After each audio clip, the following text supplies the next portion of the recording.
All right, tonight we're doing something a little different. We're stepping away from the usual and diving headfirst into a true horror story. One that comes from Mira Road in Mumbai. It all starts with a brand new high-rise building, a very lonely night watchman, and a sound that would curdle the blood of anyone who heard it. And this is the question that kicked the whole thing off. Imagine it.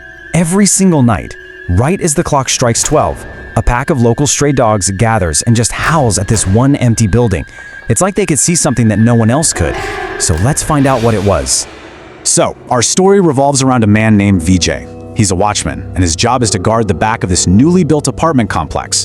Now, his post, it was really isolated. And to make things even creepier, it was right next to a piece of land that, about 100 years ago, used to be a cremation ground. And every single night, things played out like clockwork.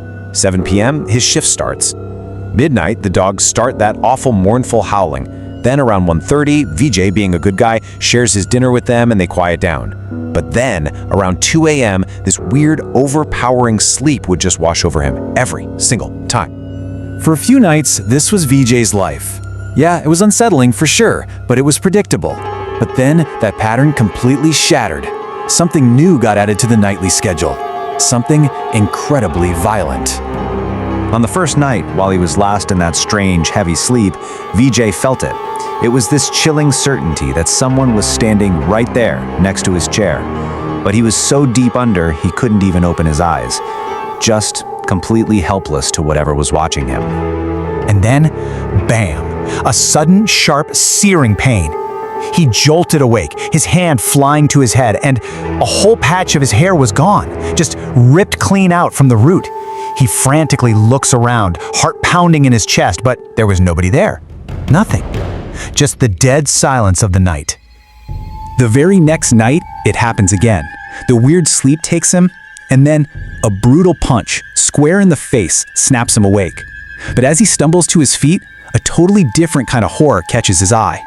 Over by the construction site, one of the dogs he fed every night lay there, mutilated. So a new, absolutely terrifying pattern started to form. Every night around 2:30 a.m., some invisible force would assault Vijay. A punch here, a kick there. And every single morning, he'd wake up to find another one of those poor dogs brutally killed, its body just left among the scattered sand and cement. 5 nights. That means 5 attacks on him and 5 dead dogs.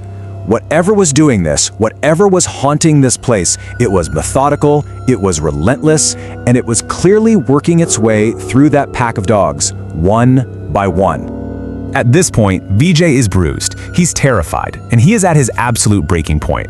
His arm is literally in a sling from these nightly beatings. But something inside him snapped. More than fear, he felt this desperate need to just know what was happening. He decided that night he could not fall asleep again.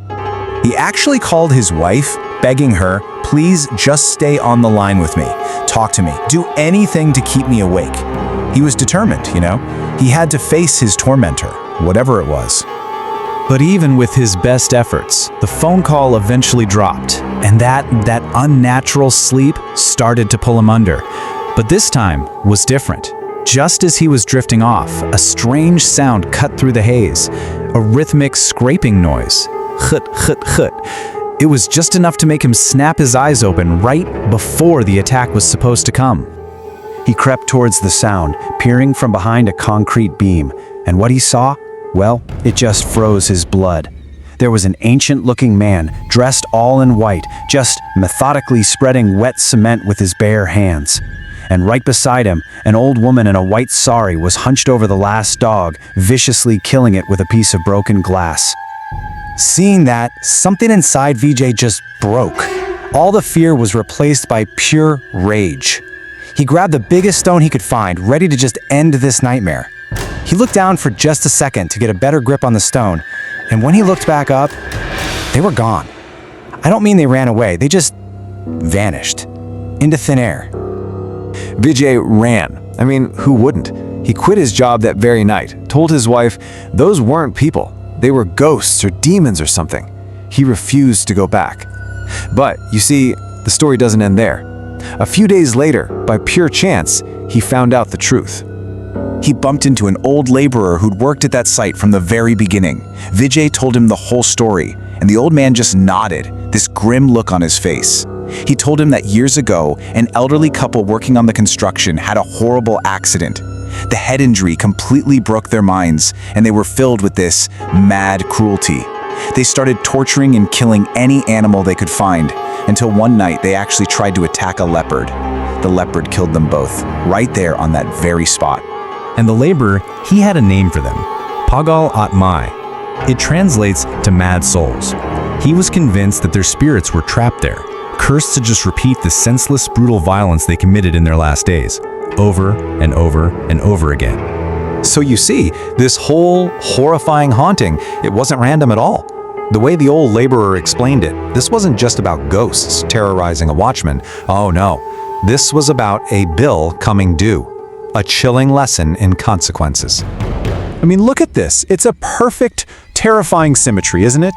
The same cruelty they inflicted on all those helpless animals was mirrored in their own violent end at the hands of an animal. The terror they spread in life literally became their eternal prison in death. The final lesson the old laborer shared with Vijay is, well, it's a profound one. It suggests that some acts are so evil they actually bypass judgment. You don't get sent to a place of punishment, you become the punishment. You're trapped forever in an endless loop of your own cruelty. And that's a really haunting thought to leave you with, isn't it? Does the evil we put out into the world just echo back to us? In the end, are we the architects of our own heaven, or our own very personal and inescapable hell?